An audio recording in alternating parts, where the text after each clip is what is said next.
qoysaska haweeneydii shanta maalmood la raadinayo oo ciidamada boolisku maalintii shalay ahayd sidii ay u baadigoobayeen heleen meydkeeda iyadoo la dilay islamarkaasina lagu qariyey meydkeedii kuus caleena ayaa banaanbax ballaaran oo ay iskugu soo baxeen qoyska marxuumadani oo ay ku muujinayaan sida ay uga xun yihiin dilkaasi loo geystay marxuumad raaxo uu aadan riiraash ayaa waxay baaq dheer u direen xukuumadda Somaliland iyo hay'adaha shaqada ku leh arrimahani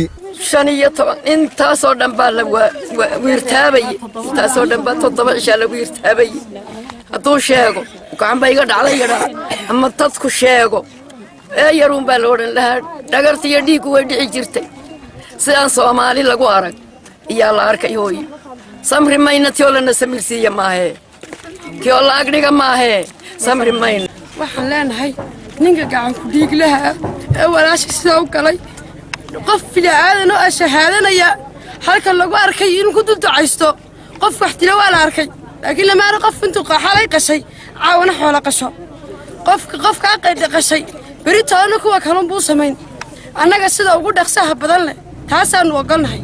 sheegiyo shaahid lama maqal dad islaam laguma maqal qof filaadana shahaada laguma maqal waxaan ku codsanaynaa annagu caayiladii ina taas oo walaashay ahayd waxaan ku codsanaynaa dawladda sharafta leh in ninkaasi degdega dawladdu dil ugu fuliso marka way ka ducaysteen inantayadii intay dileen oo ood ku oodeen ma la arkay qof indhaha laga soo saaro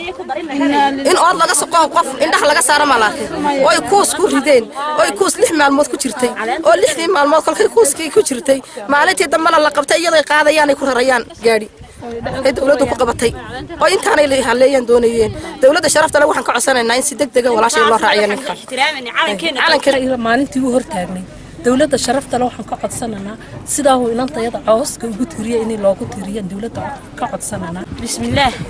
qaal Allah ta'ala ilaahay wuxuu yiri kutiba calaykum alqisaas qisaasta ninka hadii laga fulin waayo kun baa u dhiman kun annaga oo